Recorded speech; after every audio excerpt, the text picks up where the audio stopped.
যে আমাদের পশ্চিমবঙ্গের মুখ্যমন্ত্রী মমতা ব্যানার্জি औरंगाबाद, শামসেরগঞ্জ এবং ফরাক্কাকে নিয়ে ফরাক্কা মহকুমা হিসাবে নাম ঘোষণা করার সাথে সাথেই বিভিন্ন মহলে আলোচনা শুরু হয়েছে যে ফরাক্কা কতটা মহকুমা হবার উপযুক্ত জায়গা, না বিকল্প হিসাবে শামসেরগঞ্জ এবং औरंगाबादকে ভাবা যায়। চর্চা পড়ছে, আলোচনা করতে গিয়ে লক্ষ্য করেছে যে জায়গাটাতে মহকুমা হবে সে জায়গাটা ঠিক কীরকম হওয়া উচিত, সে জায়গাটা প্রকৃতিটা ঠিক কীরকম হলে সেই অঞ্চলের মহকুমার জন্য উপযুক্ত হবে।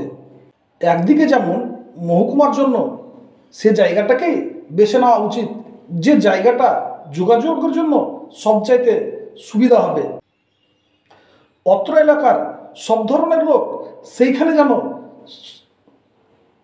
যেন সহজভাবে উপস্থিত হতে পারে এবং তাদের বিভিন্ন মহকুমা এরিয়ায় যে সমস্ত কাজগুলি হয় সেই কাজগুলো যেন সহজেই তারা করতে পারে।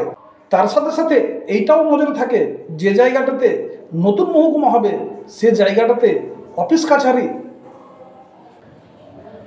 সেই অঞ্চলে অফিস কাছারি এবং বাণিজ্যিকভাবে ডেভেলপমেন্ট হয়। আর এই বাণিজ্যিকভাবে ডেভেলপমেন্ট হতে গেলে সেই অঞ্চলের একটা ল্যান্ডের, একটা জমির দরকার।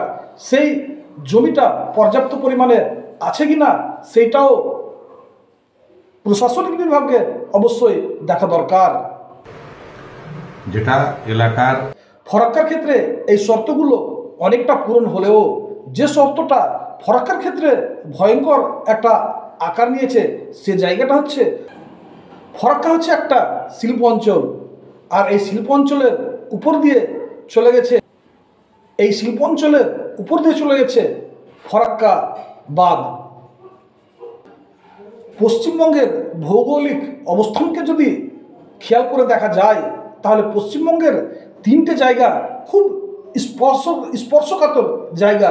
একটা হচ্ছে পশ্চিমবঙ্গের রাজধানী কলকাতা, একটা হচ্ছে শিলিগুড়ি যেটা চিকেন নেক হিসেবে বিখ্যাত, আর তৃতীয় এবং সবচেয়ে গুরুত্বপূর্ণ সেটা হচ্ছে ফরাক্কা ব্যারেজ, ফরাক্কা বাঁধ। যখন ভারতবর্ষ বহির্শত্রু দ্বারা আক্রান্ত হয় তখন ভারত সরকারের সবচেয়ে চিন্তার বিষয় থাকে এই তিনটি অঞ্চলকে নিয়ে।